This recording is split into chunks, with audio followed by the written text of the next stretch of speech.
Sean Dobbins, how are you doing? I'm doing great, man. Better than great. Yeah.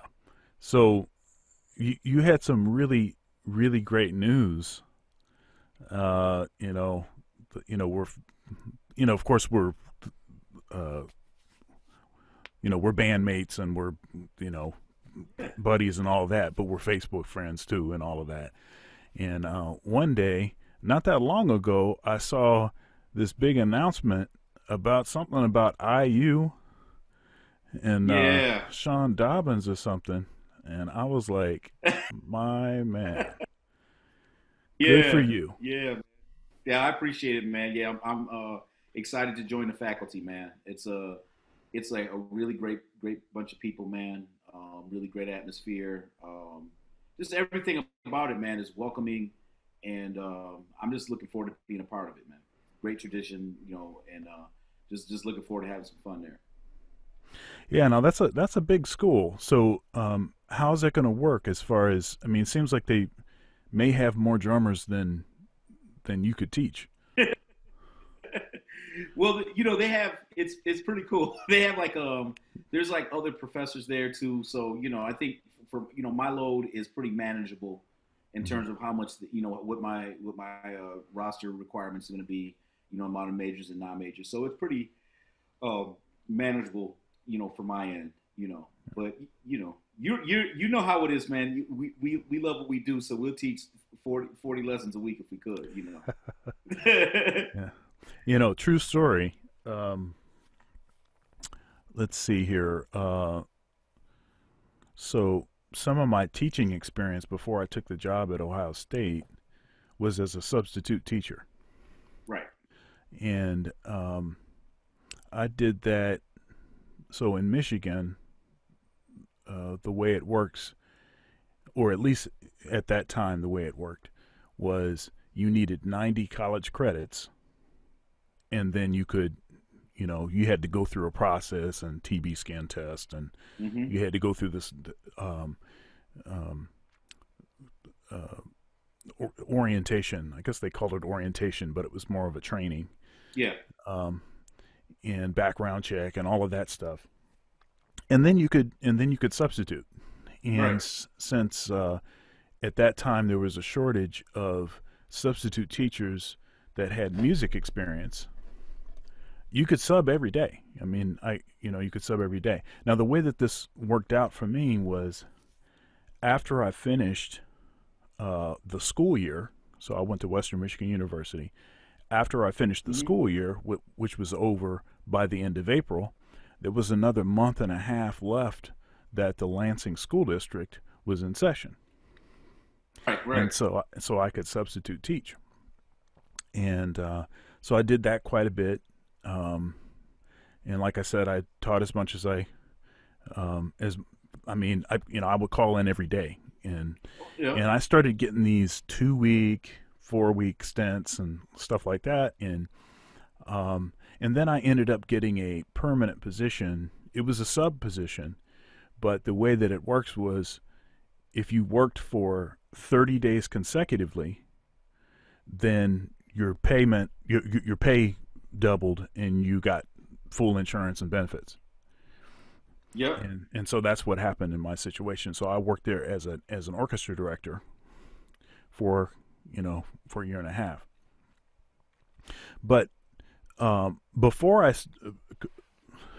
so how can I? So because before I got the permanent position, um, I had I had strong connections in the school district because I worked there as a sub, Yeah.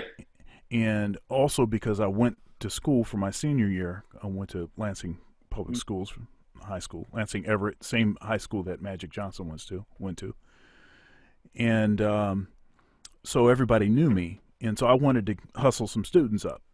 And I was like, okay, so what am I going to do? So I brought my saxophone, my flute, my clarinet. I got a suit on, and I made all these phone calls and set up all these appointments. And I had a sign-up sheet, and so Mm-hmm. I did all these presentations. And after 2 weeks, I came back to collect the sign-up sheets, and there was like 100 kids had signed up.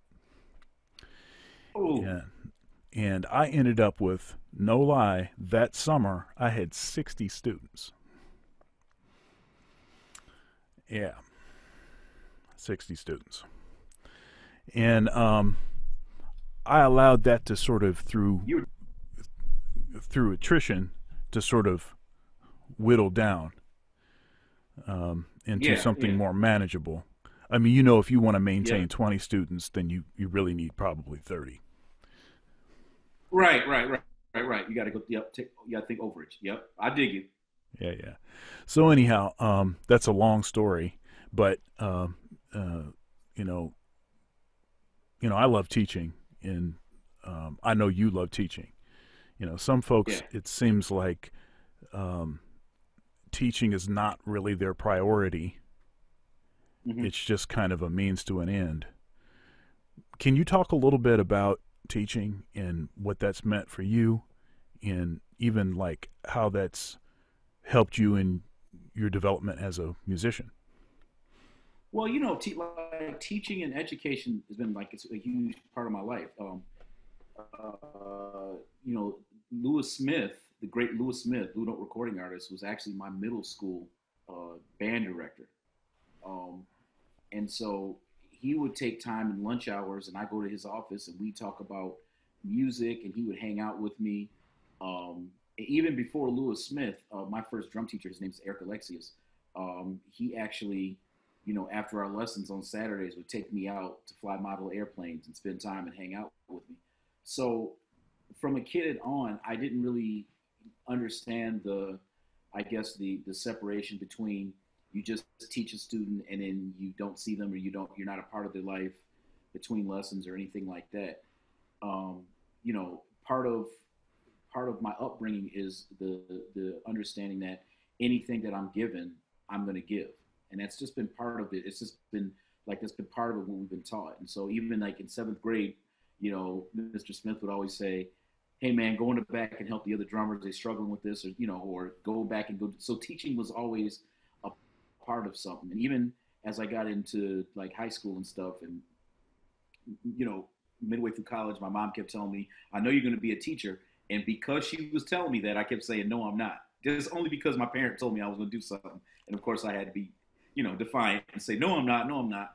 But I know I always loved it, and I think what teaching does for you is there's a certain if you're doing it the right way, if you hope to do it the right way, there's a certain honesty and purity that comes to teaching, and that you're trying to find a way to bring the music or bring people's goals and help them reach them in a way of which you feel a path of which you feel that they can attain those goals.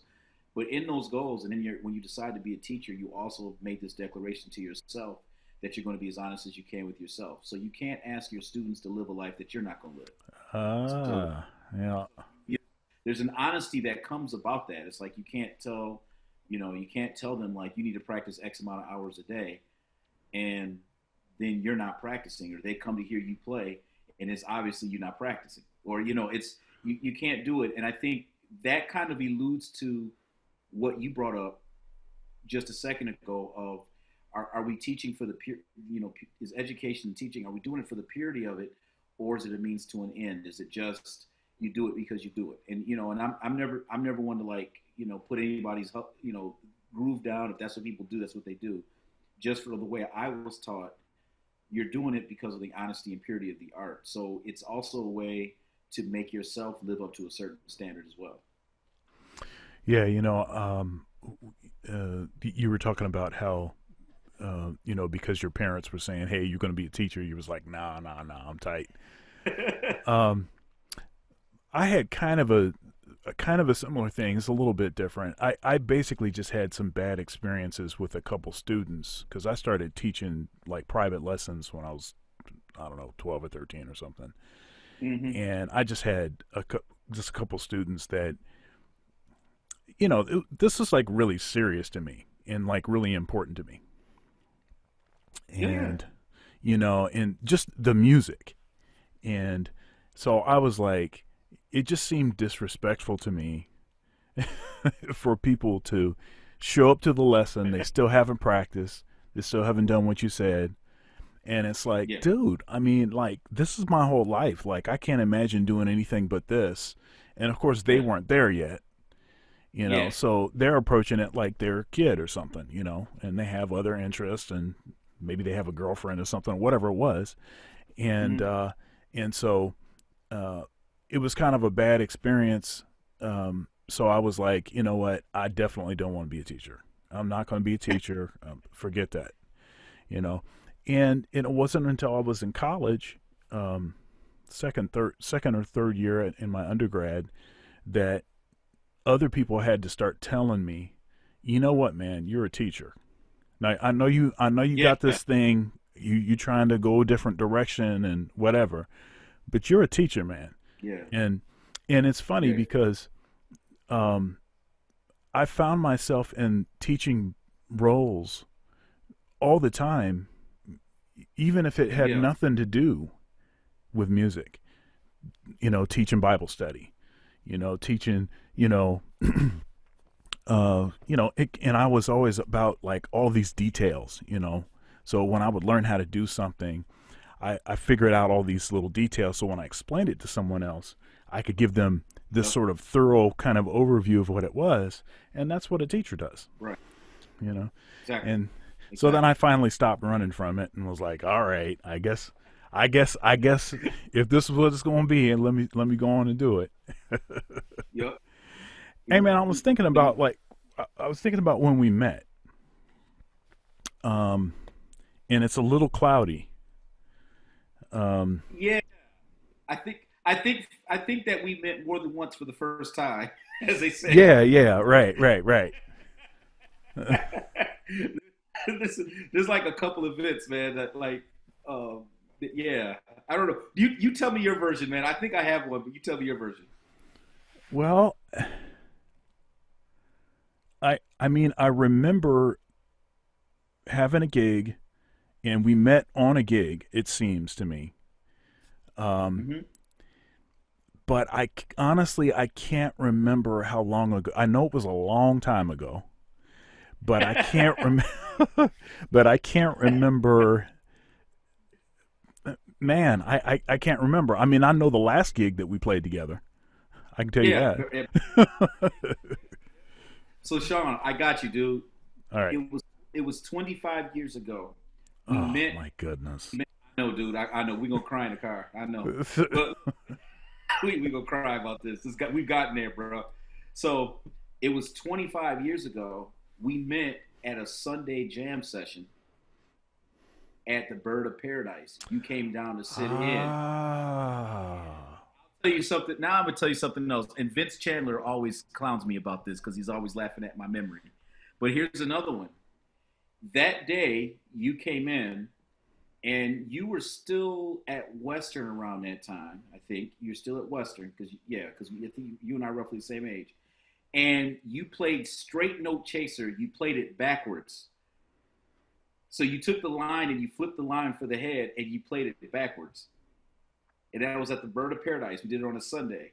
Then a few Mm. years down the road after that, you called me. You were doing something in Kazoo at the um, forgot what's the place everybody plays down there. 211.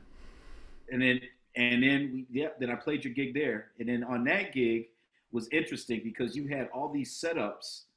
You had all these different setups, so you had like a lot of horns with you, and you would record something with one horn, hit the pedal, and then go play the counter lines with a whole bunch of horns, and it sounded like there was an orchestra band sitting right there. It was crazy. I'll never forget that. So that's my version of when the first time we actually played an actual gig, but what we meant was 25 years ago. The Bird, man, you played straight. You came in and you called straight no chaser and played the line backwards. It Of was crazy, man. We blew us away. You blew us away that day, man. well, thank you. I can't say that I mean, that sounds like something I might do, um, but as far as like the looping thing, the live looping thing, you know, um, Hmm. during that time, I was I had been playing with Victor Wooten, and Victor was Hmm. and has been very influential to me. Mm-hmm. Matter of fact, I just completed my doctorate, in one of the theses, or the big project Mm-hmm. term paper that I wrote, um, was on the history of live looping, and Mm-hmm. that all of that stuff all leads to Victor Wooten. He's actually he's there's you can find, like, Jocko, you can see some Jocko live looping stuff, but Right.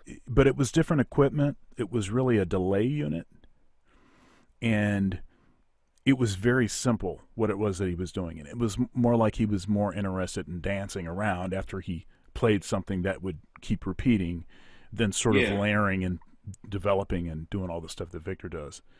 Mm-hmm. Um, but all roads lead to Victor Wooten. But anyhow, I mean, um, I heard him and saw him live a bunch of times, Mm-hmm. and doing that. I was like, okay, yeah, I see what needs to happen now. Do this, And yeah. so I was Yeah. very influenced by that.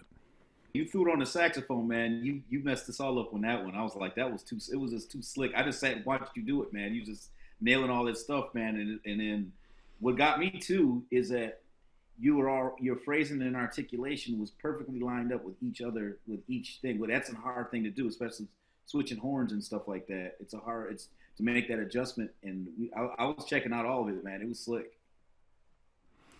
Thank you, man. Um, so Sean, which is kind of an interesting thing because we have the same first name, spelled differently. Yeah.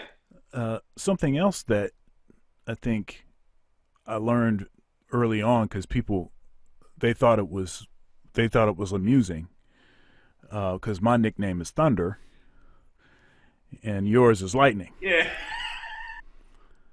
Yeah. And we have to do our record together, man. We got to get it done. That's right.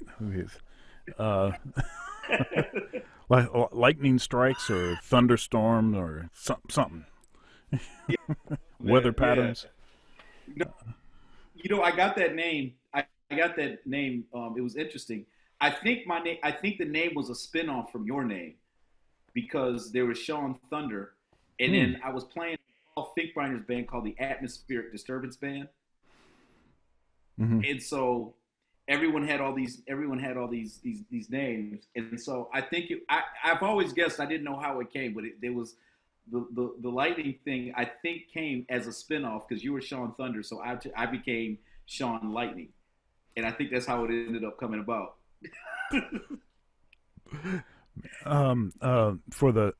For the audience, you can't make this stuff up.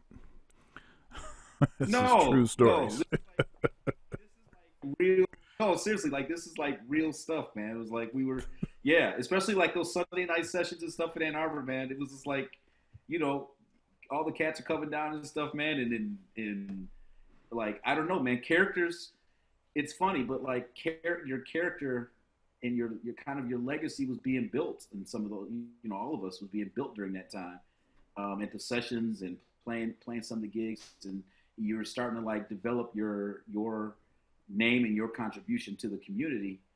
And so, if there's one person, that's got like a thing, man, people are going to spin off on that one. And so I really believe that's how it came about. Paul Finkbeiner gave me the name, but I really think that that's how it came about when they said when it was Thunder and Lightning. I think that's how it turned out.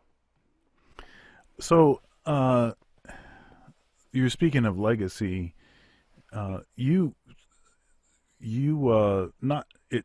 I don't know how long you've had this group, but you have uh, a jazz messengers kind of group. Yeah. You want to talk a little bit about that?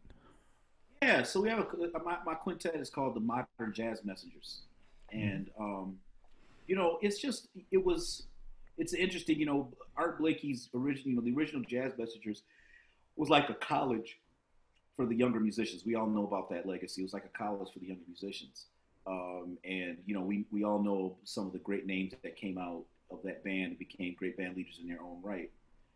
But what I wanted to preserve, and I know that other people were taking that were kind of taking that route of having these bands, these mentorship groups that are really bringing on great musicians. You know, Betty Carter obviously did it, and you know, even the great Bernard Harper, I believe, did a really has done a really great job of young musicians coming through the band and really helping them develop, and they continue on their path. Um, the one thing that I thought about when I was when I was creating this group, was the tradition and the legacy of Art Blakey, and that was something that was, you know, not just the mentorship that he was doing. So it was more about his legacy and how he approached the music, his concept towards a band, how he felt a band should operate. And so I wanted to just take a little different angle and celebrate just another part of what he's done. We play original music, we play all types of stuff, but there's the spirit of Blakey in there that's important. So I really wanted that was like my number one drummer growing up, and so I wanted to just capture the spirit and what he brings to the table. What he always brought to the table in the music, and how he felt about music. That was the one part that I felt like we don't want that to go anywhere. And so, you know, but and there's a lot of drummers that are total, Blakeyeites is what I call them, and there's a lot of us that are out there.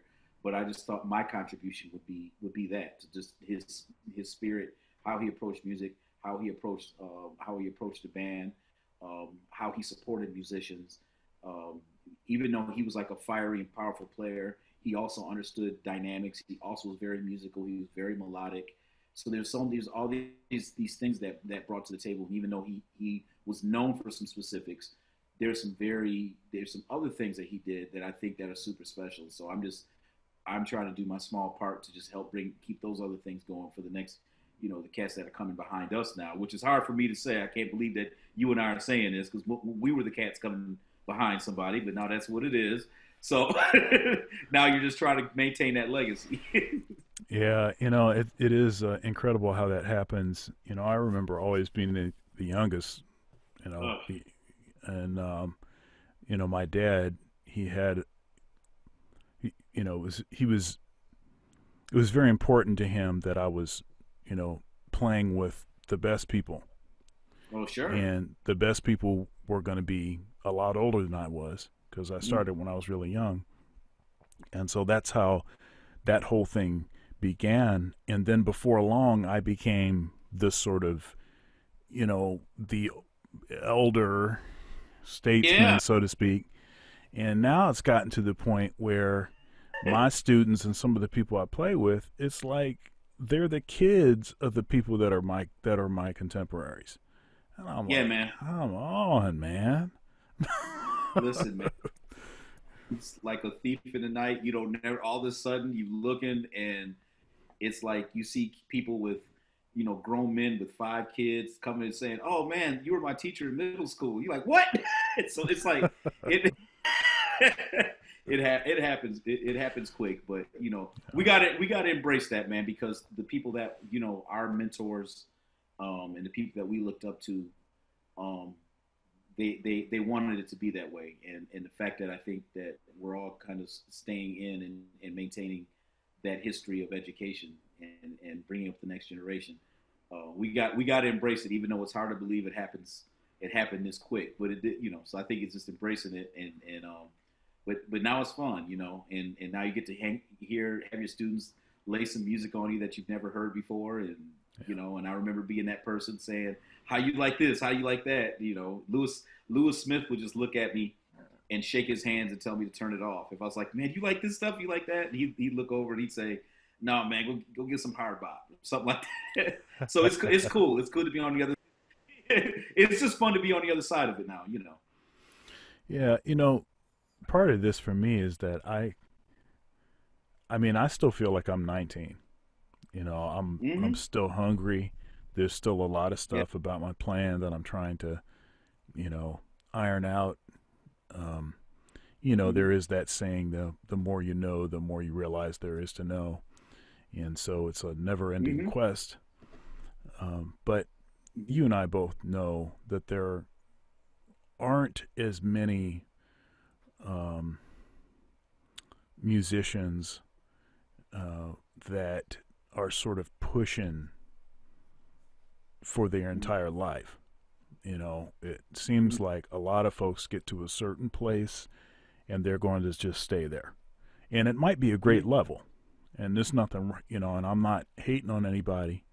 I Mm-hmm. understand, how stuff works with just the, I mean, I have a 6 year old, and I'm, director of jazz studies program. I'm the minister of music at a church. I've got a Yes, sir. mortgage. I'm a freelance cat. Um, Mm-hmm. so I understand, you know, that our time Mm-hmm. starts to sort of get sort of preordained. Yeah. It's already been divided up before we even get to make any decisions often. Mm-hmm. Um, I'm just going to go right to this question. I've been asking these questions, this particular question, and it's about what do you practice? And taking all of that stuff I was just providing some context with, as far as, you know, efficiency, as far as Yeah. still having like energy and drive and still trying to get to a particular location. Mm-hmm. What are the kinds of things that you practice now that are still kind of getting you towards that, that goal? Or, I mean, I know that you are, I know that you're critical of your own playing because Yeah. nobody sounds the way that you sound Mm-hmm. without being critical, so being self-critical. Yeah. Yeah. And so the stuff that you hear in your playing that you're not satisfied with, what are the kinds of things that you're practicing to iron Well, those things out?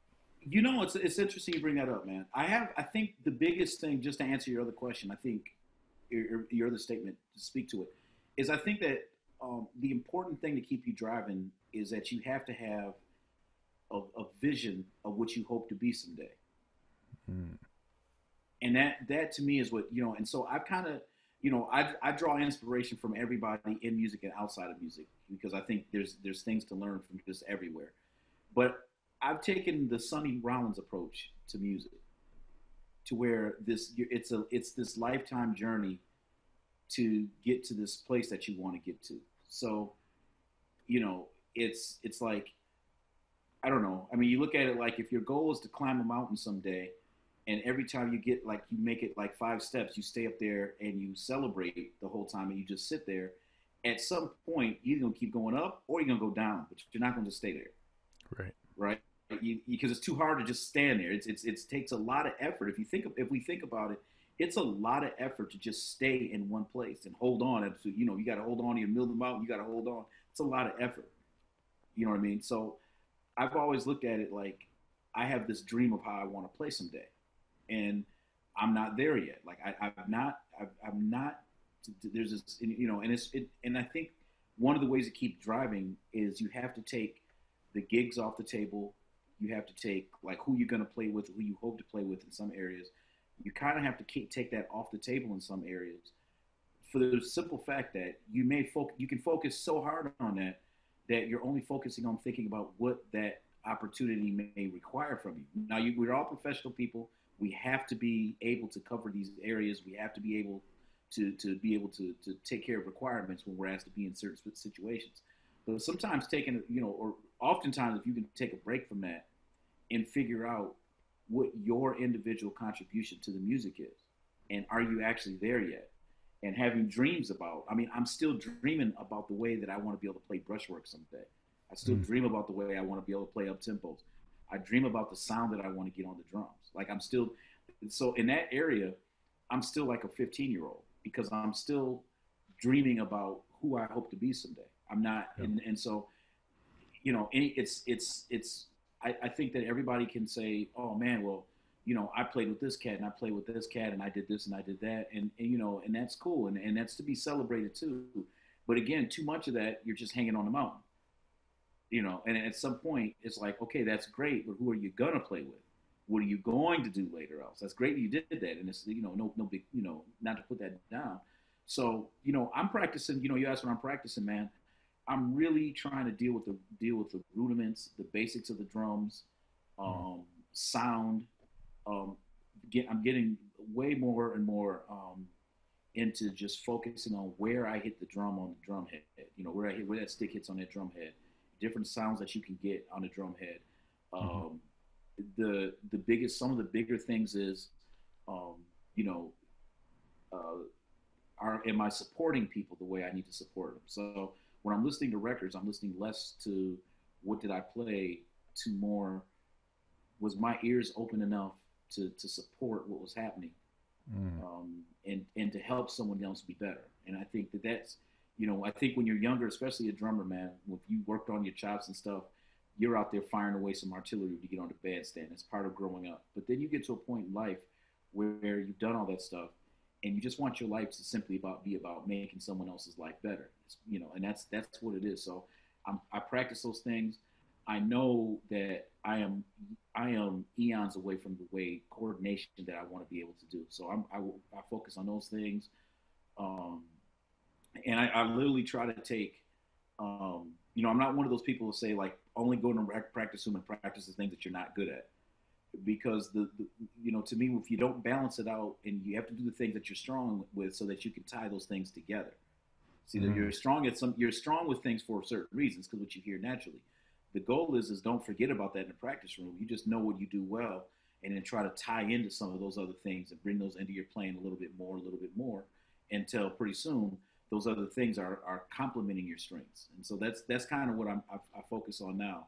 Um, and different styles that I know that you're constant. I think as a drummer, you're constantly in situations, and they're going to come to where somebody's going to ask for a specific style on a specific composition, and are you able to do it right now? And to me, as a drummer, that is a lifelong quest, because there's so many grooves there's so many these type of grooves that's been meshed together over time, that you have to know. So I have a dream that someday I'll actually be able to just play any and everything that's being asked. But right now, I'm not there. So there's Hmm. you see what I'm saying? So I haven't, regardless of if I could do a gig right now and be successful at that gig, that doesn't mean tomorrow's gig I'll be successful, right? Now, I think, audience, you need to know that Sean is one of the world's great drummers. So when he says this, you understand that this cat can really, really play. And so, so just imagine the kind of introspection that you need to have to be able to see yourself in that light. That's a it's an important thing as far as wanting to continue to improve, is the willingness to be honest about who you Yeah, are, and what your deficiencies are. I mean, you know music is a beautiful thing, yeah. and there is inherent beauty in sonority, Mm-hmm. in the combination of sounds. Mm-hmm. Now, that's even without intention attached. Mm-hmm. So it's possible to do things that were not your intention, and that quote unquote could have been a mistake or Right. missing whatever the mark is, and it could still come across very, as beautiful. Yeah, And absolutely. and I'm not and uh, I'm not suggesting that that is necessarily a bad thing or is artificial. Mm-hmm. I think it's, way I think about it is, when I'm playing the solo, it belongs to me. Mm-hmm. As soon as it's over, it's no longer mine. Yep, that's right. And so whatever experience people have with it, I allow them to have that experience. And people come up and they say something to me, hey man, I just really dug that solo. Now, in my head, I know all of the things that were not right about it. Yeah. I can still maintain that knowledge while still being grateful and appreciative and thankful, and actually even acknowledge um, the mystery, Mm-hmm. you know the um, you know the sort of metaphysical, properties, the stuff that happens, the spiritual dimension of what it is that what we're doing after it has left the building. Right. it's still doing something, and it's doing something in people's minds. They remember certain aspects of things that happen, Mm-hmm. and uh, yeah. so No, absolutely right, man. That's absolutely right. yeah, yeah. I think the whole like pursuing excellence, and there's a difference between that in or there's a difference between pursuit and like the whole pursuit of like perfectionism. Mm-hmm. Mm-hmm. Because perfection, I mean, we can't actually be perfect, and it's possible to sort of miss out on enjoying the moment, Mm-hmm. by just being about, oh, it wasn't just right, it wasn't just like this, Yeah. you know, that kind of thing. But I wanted to, I was thinking about this conversation that we had, and it was when we were playing at 211 Mm-hmm. in Kalamazoo. And I don't even think that restaurant is called 211 anymore or does live music anymore, which is a shame because there was a lot of Yeah. great music It was that a, it happened there. was a nice spot. Um, but we had a conversation, and let's see here. I can't remember who the bass player was. Mm. Oh, on Um, that. Yeah. yeah, Yeah. I remember you had a cat from you had a cat from KZoo do that gig. yeah, Um, yeah, it was one of the students there, and the only reason I can't remember his name is because we never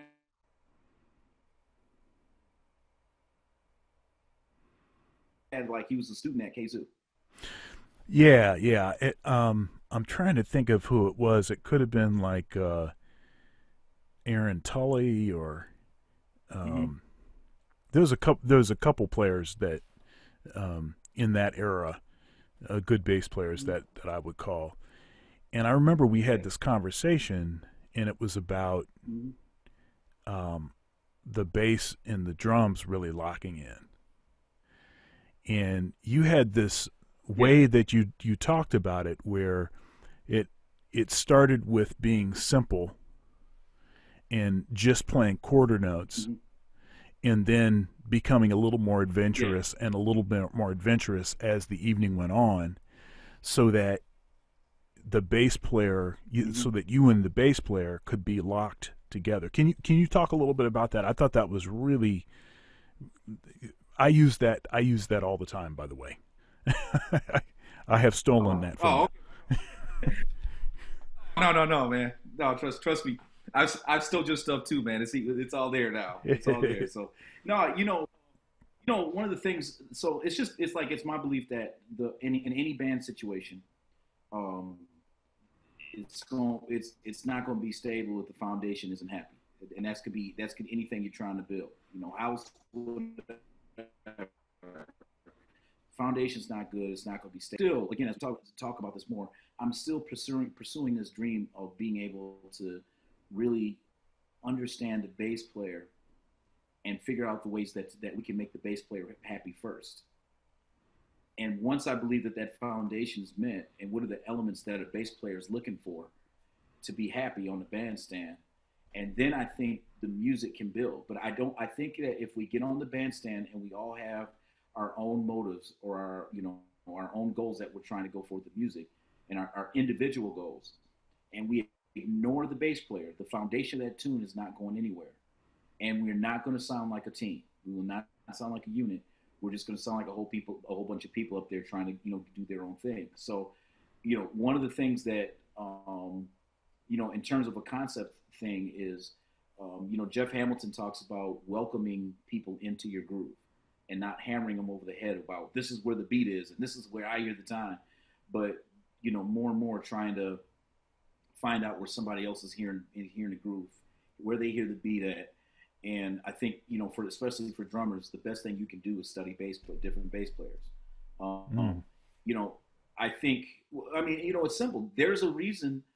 The records tell us a lot. I mean, before we listen, what's so interesting, Sean, is before we even take a record and and put it in the CD player or put the needle on for the LP. Before we do it, there's a lot of answers by just turning the record over and looking at who's playing with each other. There's a reason why that unit is put together Mm. right off the bat. No one ever said, "I'm about to get this rhythm section. I can't wait," because they don't really lock well together. I can't wait to see how the record turns out. Like I cannot believe like nobody can convince me that happened, right? And maybe it did, and I don't know. But my point is that there's a lot of answers in just who's on the record. Okay, so now that I know who's on the record, if you're a drummer, you're trying to check out as many bass players you can and try to figure out who did those bass players, what kind of drummers did they play with, who were they playing with. Now, when you've done that kind of work, now you can listen to a bass player on the bandstand and kind of hear their influences, and you can make your adjustments as needed. Sometimes you can't always be Ed Thigpen, you can't always pull out Art Blakey, you can't always do Max Roach. It's like you've got to be able to make these adjustments, and you've got to be able to listen to a bass player and see where they're coming from. And as a drummer, you're trying to make your adjustments and say, "Oh yeah, okay, man, if I pull out some Elvin on this one, this is going to work out. This is going to be great because I can feel where this bass player is coming from." And so I think that that's the first thing in building a band is the drummer's willingness to make the bass player feel comfortable. That's just my belief. I think that that's the first part of it. And then the other things that we have to understand is like what makes a bass player uncomfortable, what makes a bass player unhappy on the stage. If they feel like there's a fight going on that they're refereeing, they can't really get to their thing. So, for example, if you have a very busy drummer and then you have a pianist that's playing a whole bunch of like they're not locking down form and they just like playing a whole bunch of like real ditz chords and stuff like that, the bass player has no room to feel comfortable. Yeah. Or if you have a drummer that rhythmically is conflicting rhythmically with comping wise against the bass player, or time, the bass player is having trouble figuring out who am I going to listen to for time and everything. Or if there's issues in how we're going to mark the form. Every great bass player I know, like they love to talk about the form because that's the thing. They love talking about the form. So knowing that as a drummer, what am I going to do to make it known that okay, well, you know what, I love the form too. So why, what can I do to help those things? So I think that's the first thing, from conceptually. And then the other thing is in your beat, make sure that I try to, again, I'm pursuing this, not there yet, but I'm really trying to make sure that my time is representative of that day. And that's what's most important to me now. It's representative of that day. How I'm playing is representative of who I'm playing with versus this is just how I play all the time. And if you're going to be on the stage with Yeah. me, you better get down or get off. Even if it's Yeah. my band, I don't want to play like that. Like I don't, we've all gone through those growth periods where, we were into our thing so much that we just like, this is how I think it should be done. But I think as you grow up, you grow up and you grow out of some of those things and you start to realize like, man, I want to be able to just play with the people I'm playing with and be able to accept however it's what's going to make it work and actually give a positive contribution to that versus I think what you said earlier, not growing as a musician and just saying, well, this is how I play, this is how it should be done, and then everybody's stuck basically because you don't want to adjust to anything. So those are the basic things. So every tune I try to start off as simple as possible for those first two chords, that first chorus, second chorus, or something. I think the drummer's job is to let everybody know that there will be listening on the bandstand. I think that comes from the drummer. Huh. That's great. That's no, seriously. I think it comes from the drummer that when we start, because everyone is keying in to see is this going to be a fight tonight? Is the drummer got a bunch of stuff that they want to play or whatever else? So I think the drummer's job is to let everybody know that if it gets there, I'm with you, but I'm not forcing anybody to go anywhere. Like I'm there to listen and I'm there to support. And so those first two choruses to me is always the statement choruses where you're letting everybody know I feel comfortable with the tune and I'm going to listen. And you just give that sense of comfort to everybody on the bandstand. And once everybody, especially that bass player, but once everybody feels comfortable, now we can get to it. So, you were talking about flexibility, and Yeah. that's something that I talk to my students about quite a bit.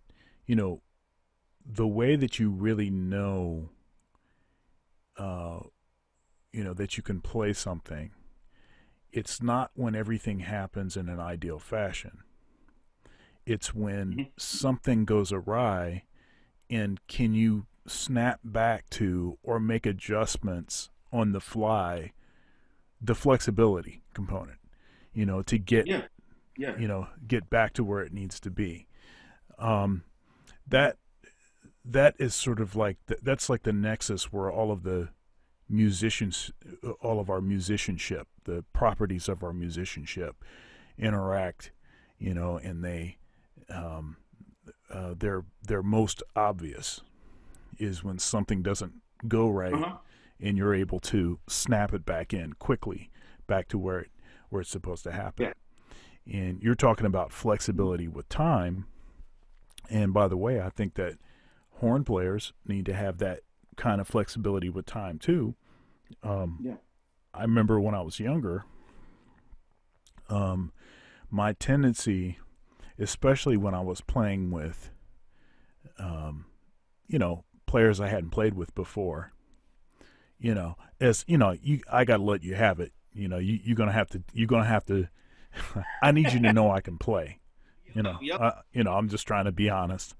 I Yeah. need you to know that I can play, Yep. and so No, and you know. so I would just, yeah, and so sometimes what that meant was, because I think the a natural aspect of the way that I play is I tend to play odd groupings, and I will intentionally obscure where the bar Hmm. ends. Yeah. And if you're playing with guys that you haven't played with before, and they don't know that, that metronomically the stuff that I'm playing is going to be on or not. Hmm. So when I start playing other groupings and metric modulation and stuff, and you playing stuff over the bar line, they might just go with you and slow down or speed up because they don't know you're playing yet. Yeah. Yeah. And so I had to learn that, okay, especially when I feel like stuff is not as settled in, I need to simplify. Yeah. Yep. Yep. I need to simplify. I got to back off. I got to play. Let me play more blues. Let me play more, you know, let me lay back a little bit more if I feel like the time is getting away from us. Whatever it is, I try to maybe provide a little bit more of an anchor. And we don't usually think about that as being uh, a traditional role of a horn player. Yeah. The rhythm section is supposed to do that, right? Right. Right. But the way I think about it is everybody's the drummer. There you You go. know, everybody's supposed to be providing that internal sense of time, Yeah. and is supposed to be giving people clarity with rhythm. Hmm. Hmm. All of us have the capability of playing rhythms. You know, so anyhow, Yeah. uh, That's a but really like, good point you made. I'm glad. I'm glad to hear that coming from the front line too. By the way, man, thank you for yeah. that. Well, but another part of this too is that I play I play bass also, and when I'm playing bass, I'm thinking about what it is that I want the drummer to do. Yeah. And when there's a horn player, the kinds of things that I want the horn player to do. And, you know, it just would really help if horn players in general were paying closer attention to some of those dynamics, because it'll make, everybody just has to listen and pay attention. you Yeah. know But it's I a think communication, it's a dialogue, it's not a yeah, monologue. no, no. But it's interesting you bring that up too because um I think that some people when they get on the bandstand, um, we all do things. Unfortunately, in life, that we go to situations, and sometimes we remember a bad situation before we remember a good situation for ourselves, and Oh, that's right. that's life. So I think that sometimes, rather than all of us, I think all of us have been victims of this. Sometimes we all might get to the bandstand And instead of remembering something really good that happened to us on the stage, something that was real positive, and taking that, we'll remember something bad that happened to us. And so when we all get to the stage, we're all in like these protective modes, like we're trying to like build our fort, and like this is my real estate. Nobody can get in here, and all, that kind of thing. So I think that happens. I think that happens across the board. I think the cool thing that happens is when we get older and we start realizing that, oh, this is, I'm doing that right now. I think it's too hard to know that when you're super young. I think you're so into what you're working on, and you're so into developing your voice and stuff and developing your thing. I think it can be sometimes hard to do that when you're young, but life will teach you some things. And so I think as you get older, it's good to when you can recognize that stuff, and that's the cool part of it. It's the cool part of getting some years behind you. You can start saying, I'm why is my perspective like this about this gig, or why is it like that? And I think that when people are able to approach the gig in a certain light, and they can say, I'll tell you this brief story. I won't talk too much, man. But I was playing this gig, um, very well known. I can say his name because I played the gig. So it was actually with Benny Golson, Mm-hmm. and Benny Golson came to town, and so Benny Golson came, and the club owner brought me over to him and said, "Mr. Golson, this is your drummer for the evening. This is Sean Dobbins." And he looked at me, and he looked at me, he was like, and just kind of like, he wasn't me, but he wasn't, he was just kind of like, I don't know, he's just very um, not introverted either, but he was not like super outgoing at that moment. And we went to the back, and we were given the instructions of he was giving us instruction of the gig, and I can tell he was he's a brilliant person. Like within 2 words, you just know how brilliant he is. And he's talking, and he hasn't smiled much yet. He hasn't joked a lot yet and stuff like that. So I'm like, all right, this cat is super serious. So we gonna be super serious. Like this ain't the time to be, whatever. And I'm a jovial person all the time, so I have to always be careful of that because I'm the quickest one to start cracking jokes and stuff like that. But you got to be careful with that. So we got to the stage, and he was playing, and we got into Along Came Betty, and Mm. the rhythm section, because we had been playing that tune, because I'm a Blakey lover, and because just I think it was a combination of a lot of things. It was like I think that was like the second or third tune of the night, and he turned over and looked at the rhythm section and started smiling. He looked over at me, he was like, "My man," and he looked over at the bass players, Marion Hayden playing bass that night, and Mm-hmm. Tad Wheat playing piano on that gig, and he loved it. And he came over um, at the end of the night, and the rest of the night was killing, man. He was like cheering, and just it was fun. But he came over to me and he said, "Man, man, I apologize for how I may have come off at the beginning of the gig." Now this is Benny Golson saying this. "I apologize for how I may have come off before the gig, but man, the night before I had a very bad situation, Yeah.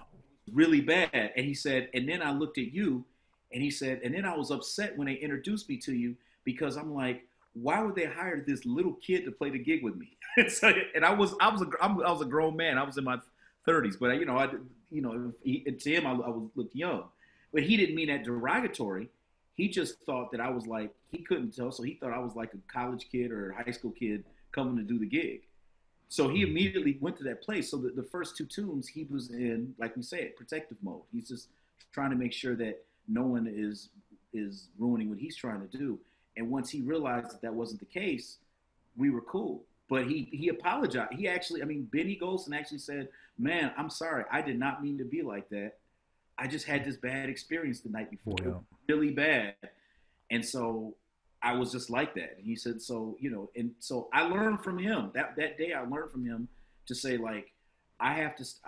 Now I'm trying to think about 2 to 3 really good gigs before I get to the next gig." You know what I mean? I try to, but I mean we're all human. But that was the thing, and so just it was a long way to get to the point that you made earlier about like I think the listening part will come and it comes better when people think about past experiences when listening was really what was happening and it was killing, and now you're coming to the gig with that vibe of like, oh man, I can't wait to kind of connect with these cats and all that. And I think that may help. Nobody. Dye made me jazz guru, but I'm just saying that may help. You can be jazz guru. That's all right. No, no, Um, no, no. um, I was just, I was thinking about something else that you were saying, and um, sometimes we forget that people are just people. They're humans, and people, they have failings. They have insecurities. They're people. They have regular stuff. I mean, just think of yourself. Think of this stuff that you have going on, and how some of that stuff may or may not always get communicated the way that's the best Yeah, for everybody involved, absolutely. and sometimes interacting with folks that you haven't played with might be people that you really admire and respect. Sometimes you have to give folks a little bit of grace Yeah, because they're humans. yeah, Um, yeah, yeah. um, I want you to talk about uh, how you grew up, um, maybe your family life, and maybe some of the sounds that were kicking around the house as far as music, Mhm. um, and what made you decide to play drums, or was drums even your first instrument? So all of that kind of stuff, and then maybe like some early mentor figures and all of Sure. that. Well, sure. I got started at age 6 o'clock. 6. I said almost at 6 o'clock. I got started at 6 years old. I'm sorry, and right around that time, my parents were going through a divorce. They were splitting up, and I was hitting on everything all the time. And my we had these bar stools in our house, and I was like beating the life out these bar stools all the time. And so my mother thought that I had like really bad anger problems. And Mm. so she was talking to another parent. She said, I'm worried about him. I don't know what to do. I'm thinking like he needs to, I'm gonna go get him to some counseling because I'm concerned about him because he just hits everything all the time. And so the other parent, she said, well, describe more. And my mom started describing my actions. She says, Deborah, that means he's a drummer. She said, my son did the same thing. She said, he's just a drummer. She's like, so you need to go get him lessons. She's like, he don't have no problems. He's just a drummer. So Mm. it's so that was that's what it was. And so my mom got me lessons at 6 years old. And my teacher, his name, again, Eric Alexius, he said, well, I'll take him on a trial basis. I'll give him 3 lessons. He says, I never take students this young, but if I feel like we can get anything done, then I'll keep him. Right. And so he ended up, luckily he decided to keep me. I am the first to tell people I am no child prodigy. I'm not one of those people. I think that I knew that music was it was in the house all the time, and it was very important to me. And it was kind of like it was a part of my fiber, my makeup. I knew that music's always part of my makeup. So that's where I think that people kind of took towards me in that area to say it's in him. He loves it. This is what he's about. But I don't think that I was like, I never for a million years would think that I was like, the Buddy Rich when he was Traps the Boy one, all playing all that stuff at 5 years old. Never that, never that. It was just I knew it was a part of music itself, and so like my mother kept we went to church a lot, so my mother kept gospel music going on in the house all the time.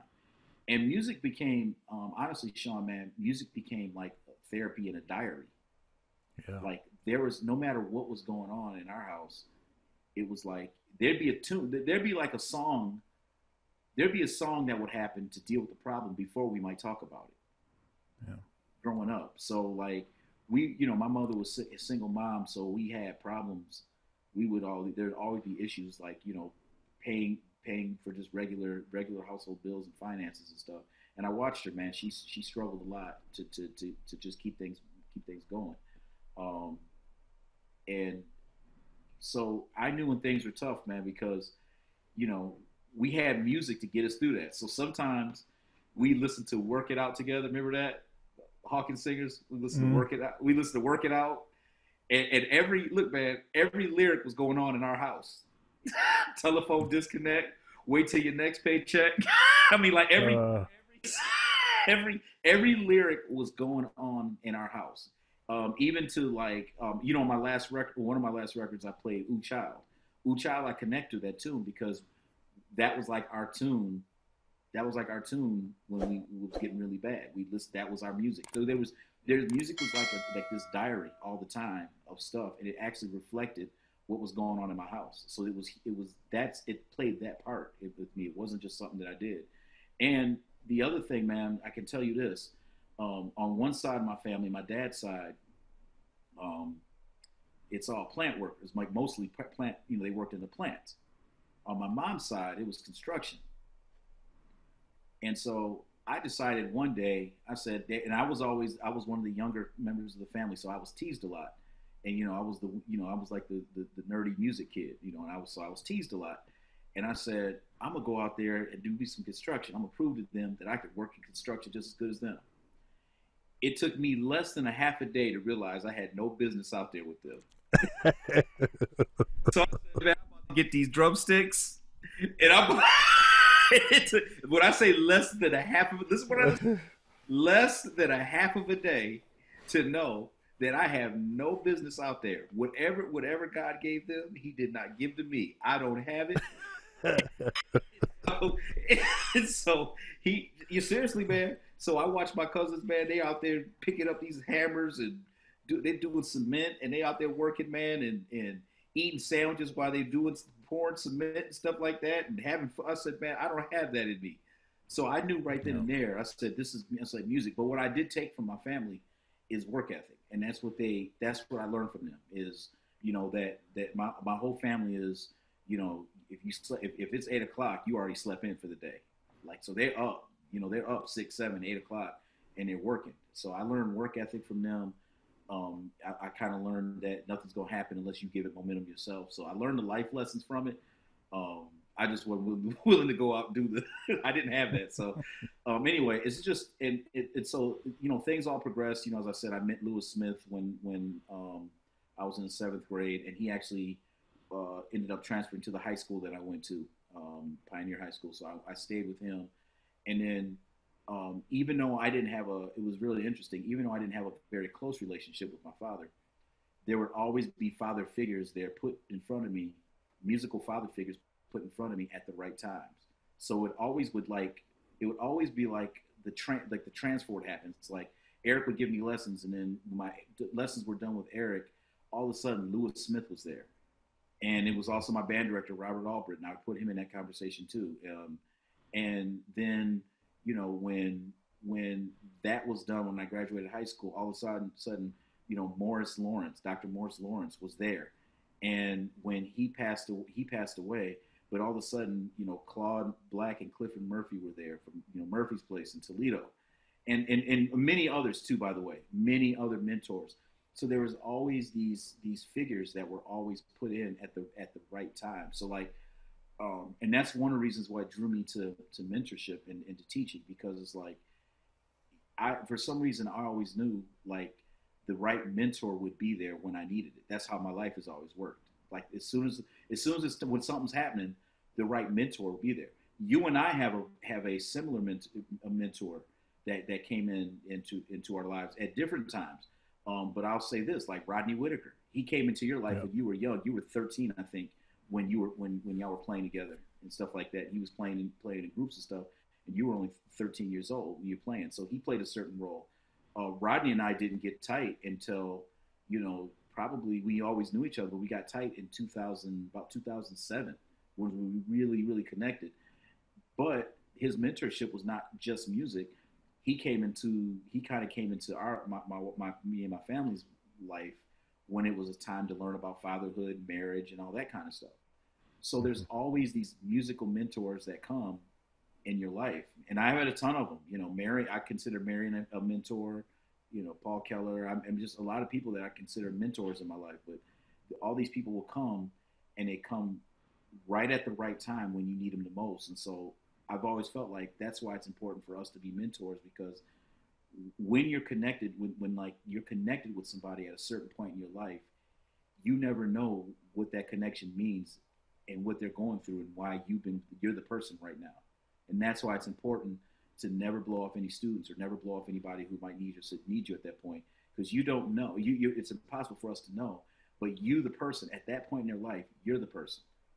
And when you've done your service, when you've taken care of it, it's okay to, it's not for the next opportunity, but for that moment in time, and for however long that moment in time is, you're that person. And so I was lucky enough. I had those people. I know you had great people growing up, starting with your father and your parents and stuff, your siblings, and moving forward.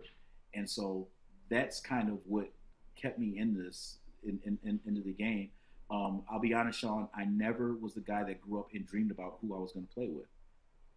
It was just never me. I was just all, and everyone was like, "Man, you trying to go play with this guy?" And it was always great to play with people, but growing up in the church, in the church, like I did, and we, and I got, like I say, firm fundamentals in the church. We didn't stay in there too much past like middle school or something like that. But that time in there, man, taught me that what I'm doing is just here to be of service to other people and bring joy to other people, Yeah. and that's why I'm here. And so whatever stage I'm on to do that, that's what I'm really supposed to do. And if I'm playing at somebody's wedding or if I'm playing at Carnegie Hall, it don't matter. Your job is to It's bring. the same.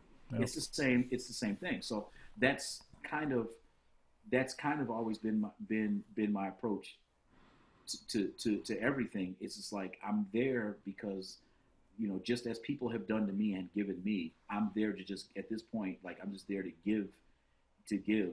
And so, with that being said, I never practice in a way to say I'm going to go be a famous drummer. I practice in a way that said, oh, we gonna hit somebody.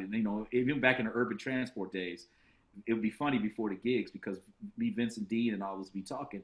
It's like, man, we gonna hit somebody in the heart tonight. That would be the thing. It's like, Mm-hmm. man, we gonna catch somebody in the heart tonight, man. Somebody, that was always the goal. It's like we're gonna be that band that somebody could be going through the toughest times and whatever, but they came and heard us, and for just that moment, for that gig, they got hope, and Yep. they went home with some hope. And so that's more my approach. And because of my life, what happened in my whole life, and what music has done for me, that's just the way I approach it. Yeah, man. Um, you know, uh, I was just thinking about how things work out, and you know, I'm, I'm a Christian. I'm, Mm-hmm. a religious person, and when I look back over my life, how how everything just worked out just so. Mm-hmm. And in the moment, it didn't seem like stuff was happening. Yeah. It, and I could never tell what was going to happen. Sometimes I could get some kind of an idea of it, but it's just things just had a way of working out. Yeah.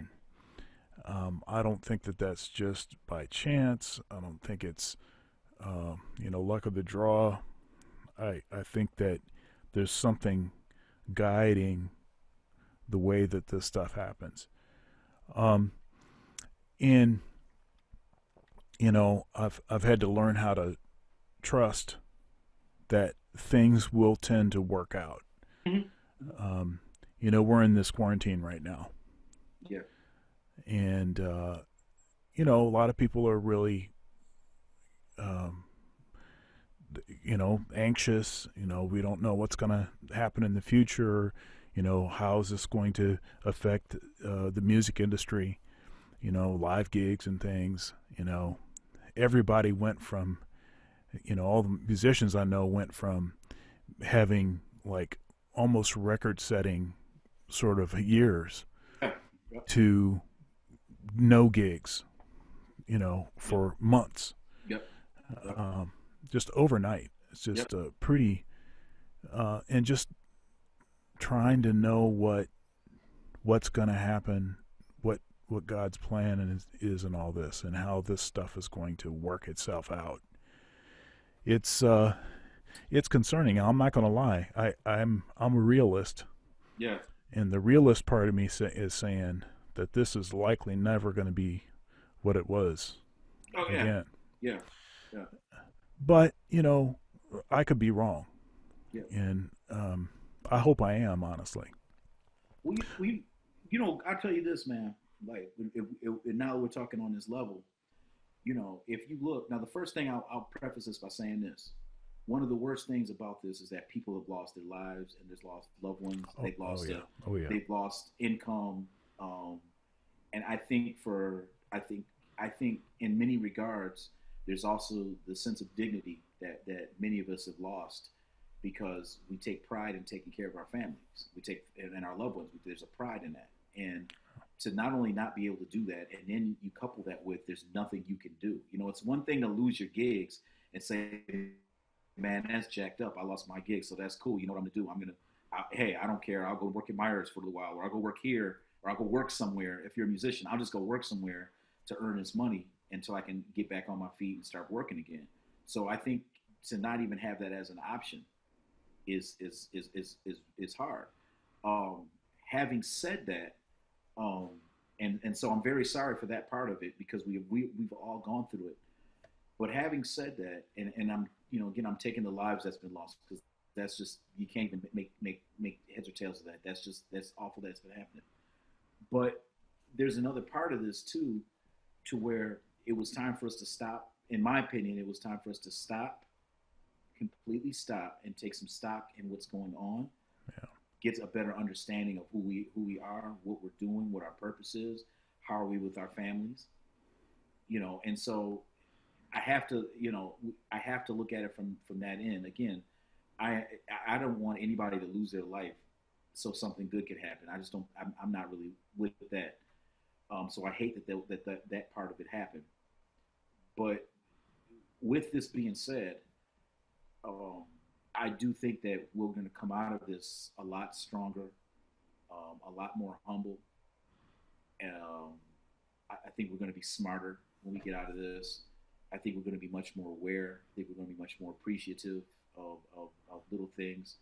Um, if we can maintain this like when it started, we were actually going to have a much better society. If you remember when this happened, the first couple of weeks, it wasn't about no political parties. If you remember, when nobody Right, talking about that. And I remember right. going to the stores when it wasn't about no Republican, Democrat. It was brother and brother, sister and sister, people checking in on each other. Man, you got you got enough supplies. You got what you need, man, and you Yep. good. This and that and the other. It wasn't about that. I think that this whole scenario has been kind of spoiled with that discussion, and now it's turned into something where it isn't. But at the end of the day, for a brief moment in the worst crisis, one of the worst crises we ever seen, we saw some of the best parts of our humanity come out. We actually care. We realize we actually care about each other, and we want the best for each other. Yep. So if we can harness some of those things getting out of this, I'm not going to say we're better off because this happened, because that again, somebody will say, "Well, I just lost my loved one. How are we better off?" Yeah, I would feel awful saying something like that, but I'm saying there is a takeaway that we can get out of all this. There's a complete takeaway, and that takeaway is that we need to be a little bit more appreciative of the things that we have, the people that are around us, Yep.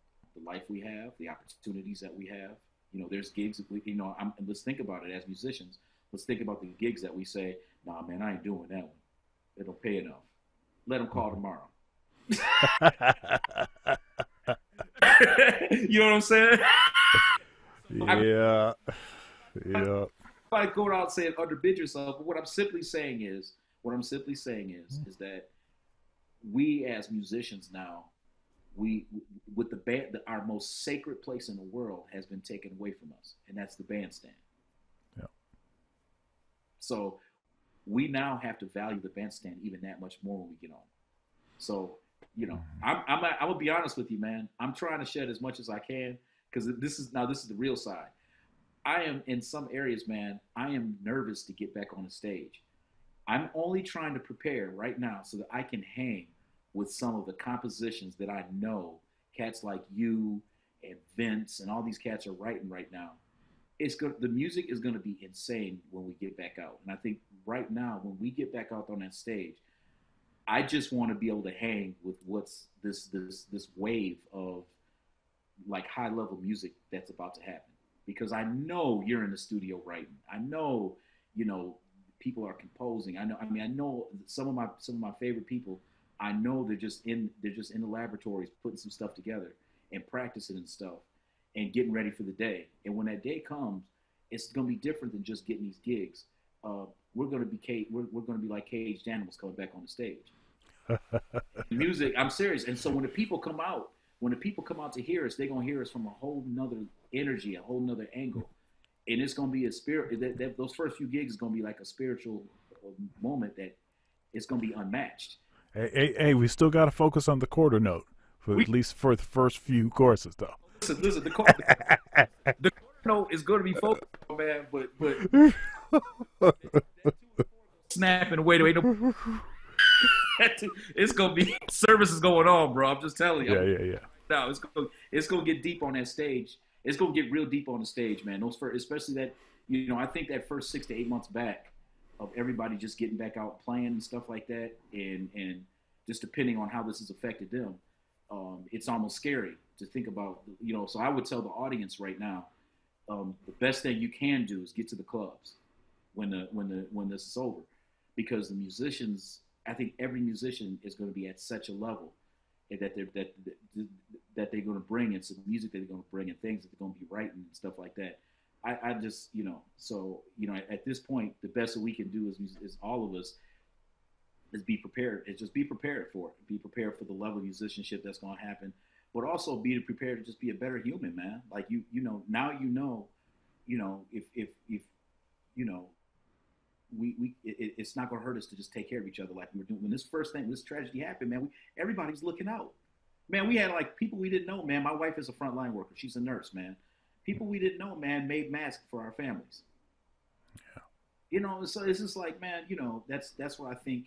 If we can get back to that, if people can just remember that like that point in time, didn't nobody cared who belonged to what and anything. Everybody just said, I'm just here to take care of my brother. I'm here to take care of my sister. Even though we're not related, I'm looking at you like that right now to make sure you're eating, make sure your crib is okay. Can we go do something for the older people? Make sure they're taken care of. Can we go, is there anybody that's sick and can't get out to get groceries, or anything we can do is to help, anything we do to help other people. And for a brief moment in time, we saw the best of ourselves. And that's what we got to get back to that. I think I forgot to ask you how your family is doing. So how is your family doing? Well, with our family, my wife right now, we're just getting behind. We're standing behind my wife right now.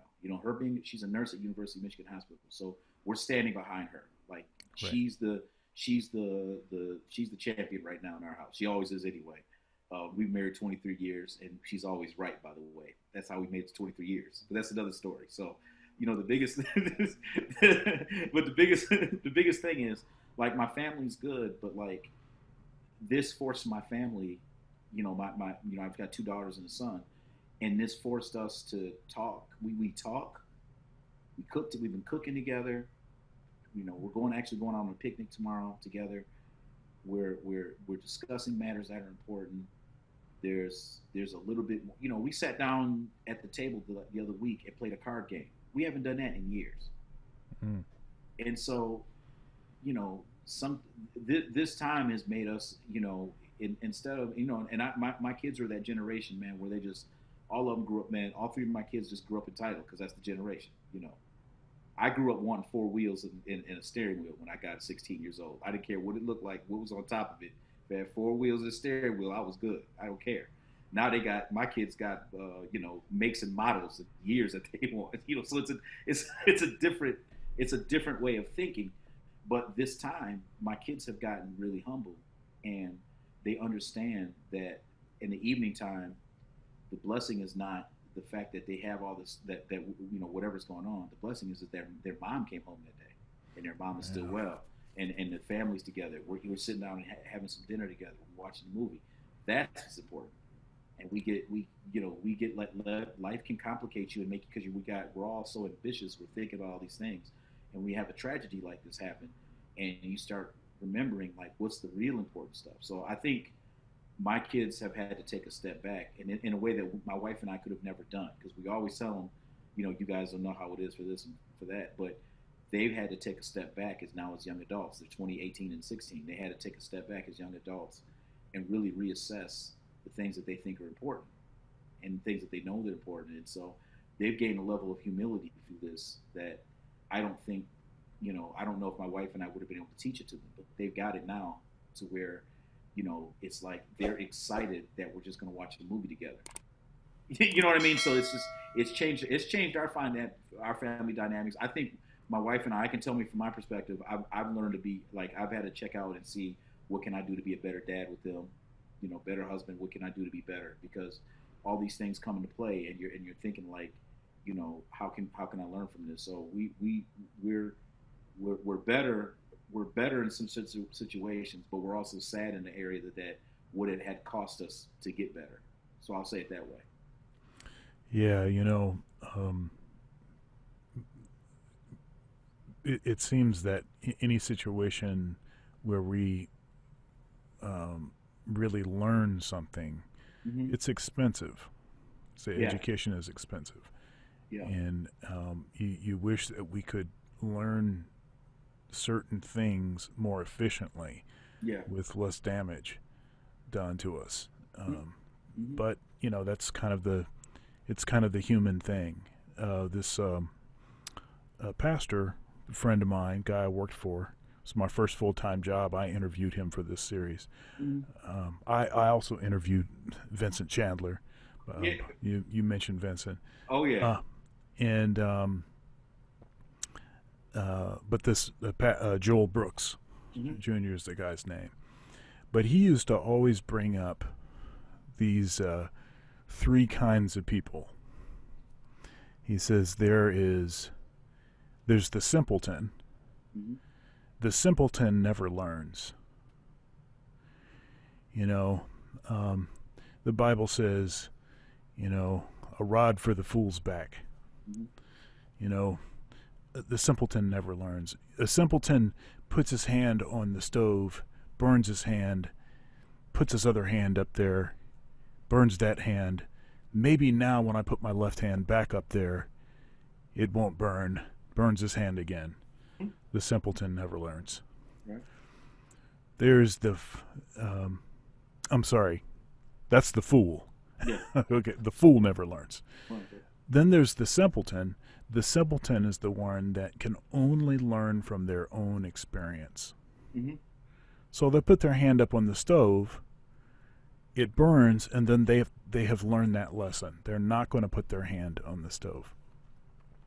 Then there's the wise. The wise person is able to learn from other people's experience. Yep. Their teacher says, do it this way. They do it that way. Mm-hmm. Their parent says, watch out for this. They watch out for that. Never have that issue. Yeah. Now, the thing is that all three of these people are the same person. Because all of us have been a fool in certain areas of our life, a simpleton, Mm-hmm. and maybe have been wise.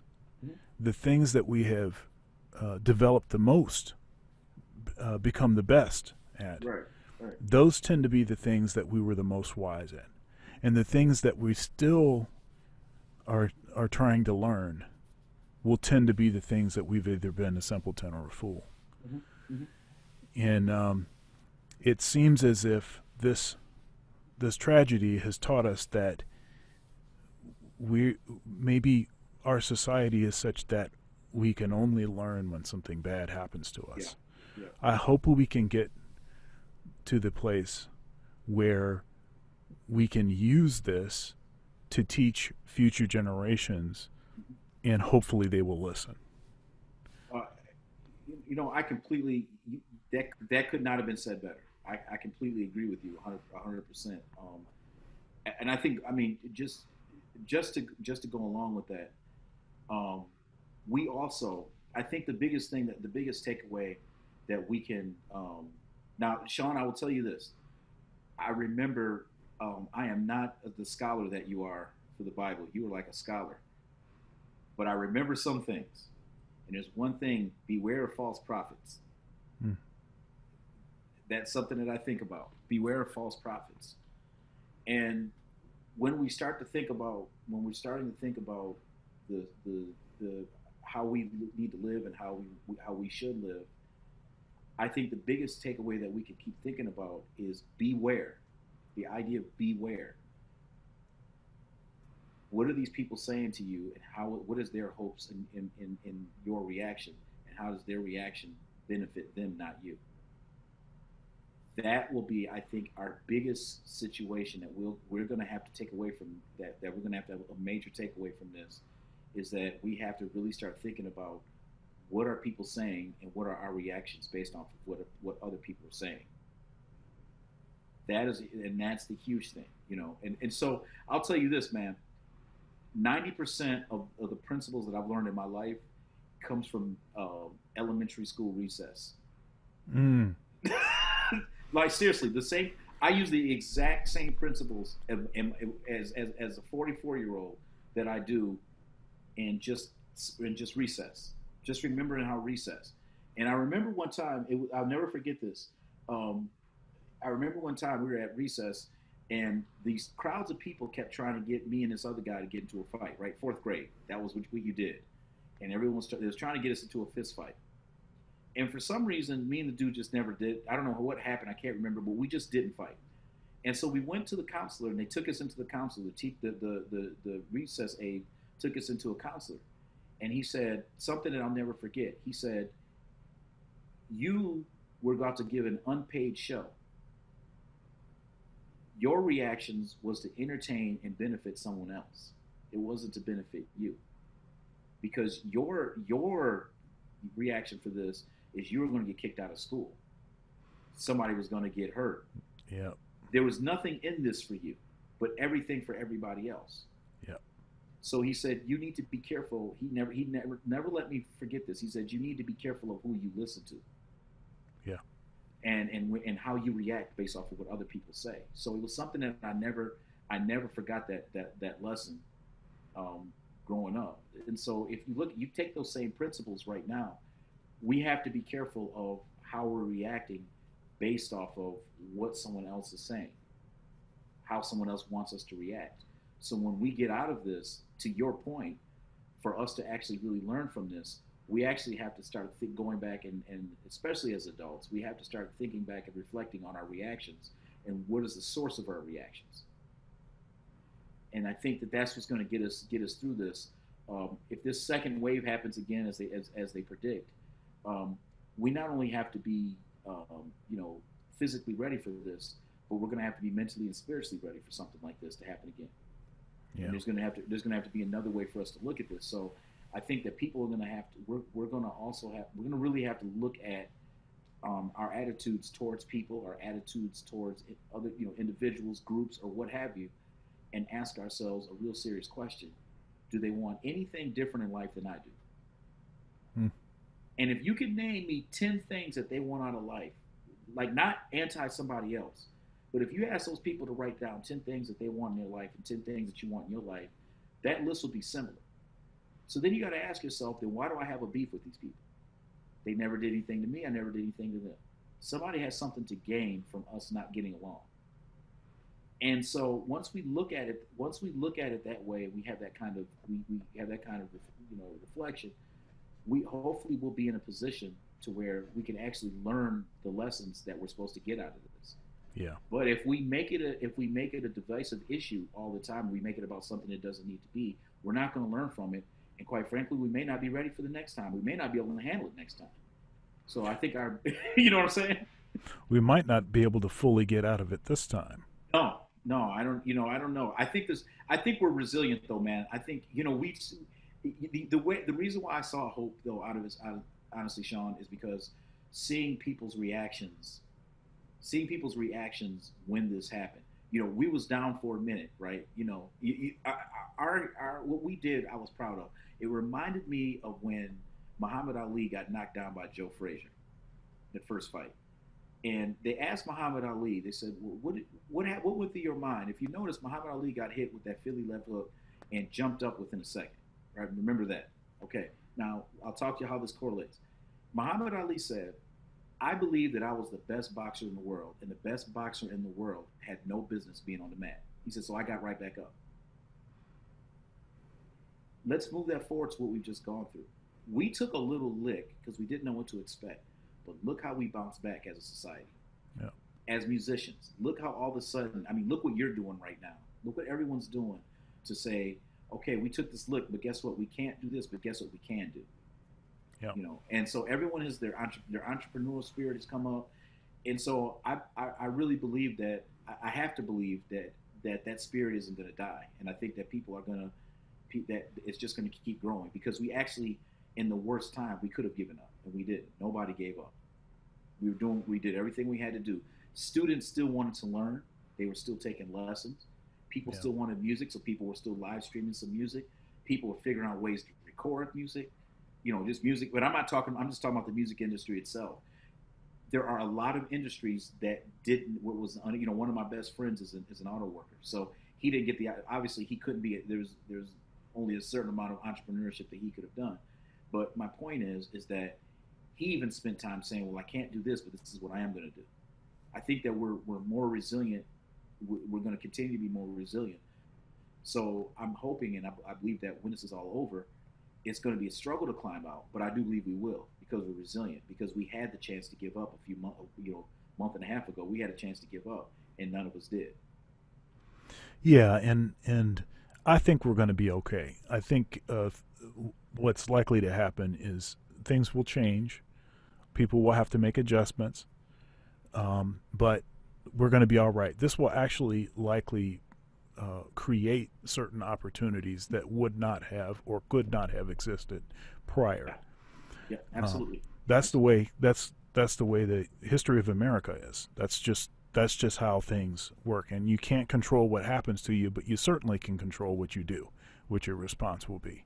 I agree. Um, and do you have anything that you want to plug? Anything that you're working on right now, or maybe a recording, or we can talk again about Yeah. um, IU and like when are you going to be moving? Well, the good news is, for now, my son is still I mean, sorry, he's still in, he's a junior. He'll be a junior in high school. Uh-huh. So, uh, I'm going to be, kind of doing You can mute for a couple years at least until that's over. Yeah. at least, yeah, at least, I don't want to pull him out of his school. Halfway through high school is just not a good time to change his situation. So I didn't want to do that. And Mhm. I can't wait for him to meet you and you to meet him. He's an incredible drummer, man. Um, he's a monster player, and this is what he wants to do. So he's in a really good music educational situation where he's at right now, and he's in the I think what's he's in the best situation for him. So I don't want to move him, but you know, but no, just like projects I'm doing right now. I'm working on just completing my trio just completed the CD, so we want to get that out as soon as possible. Um, my next project will be with the quintet. We're gonna get a project in with the quintet.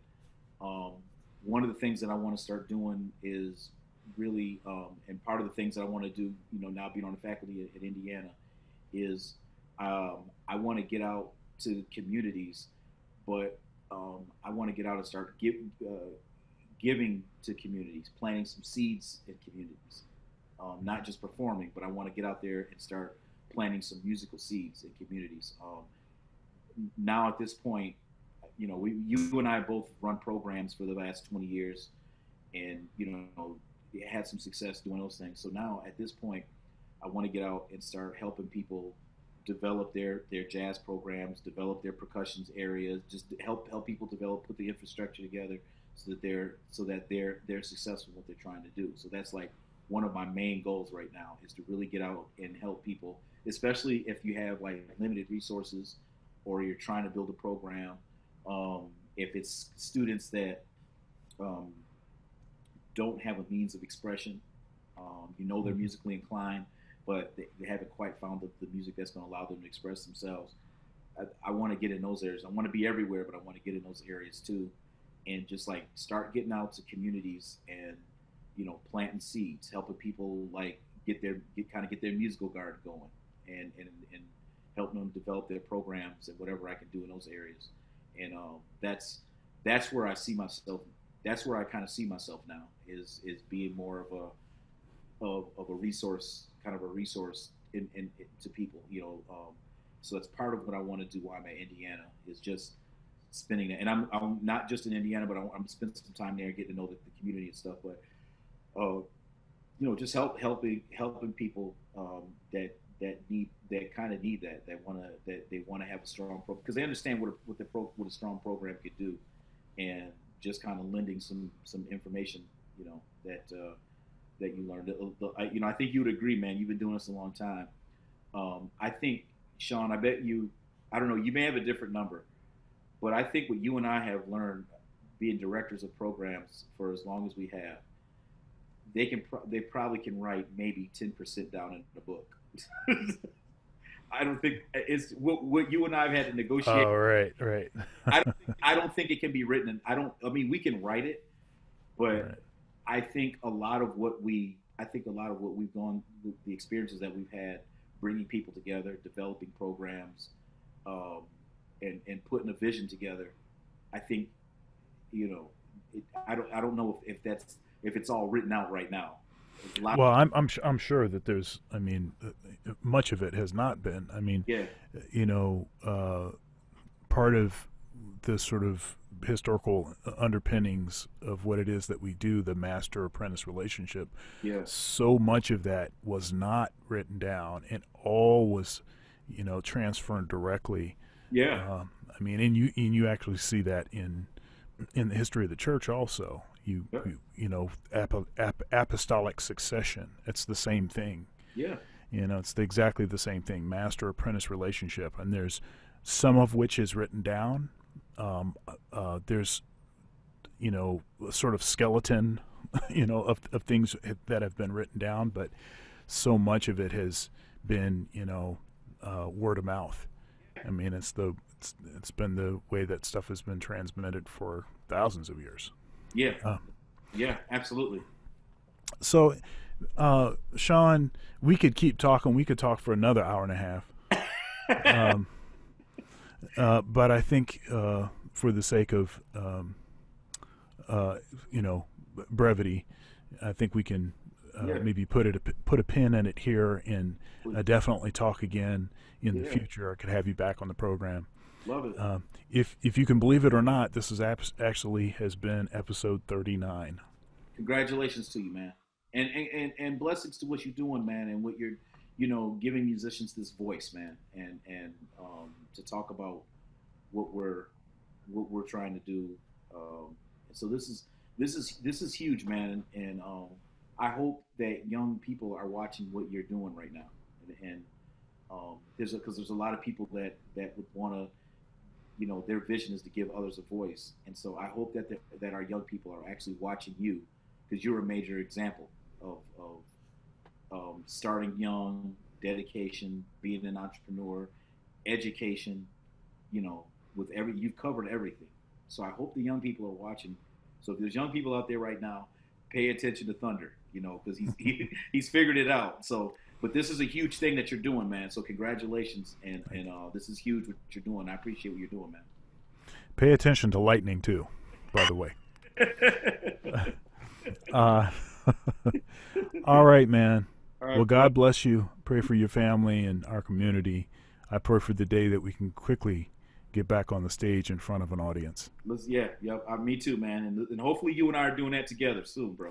Absolutely. Absolutely. I'm going to hold you to that. Bro. All All right, man. right. Peace.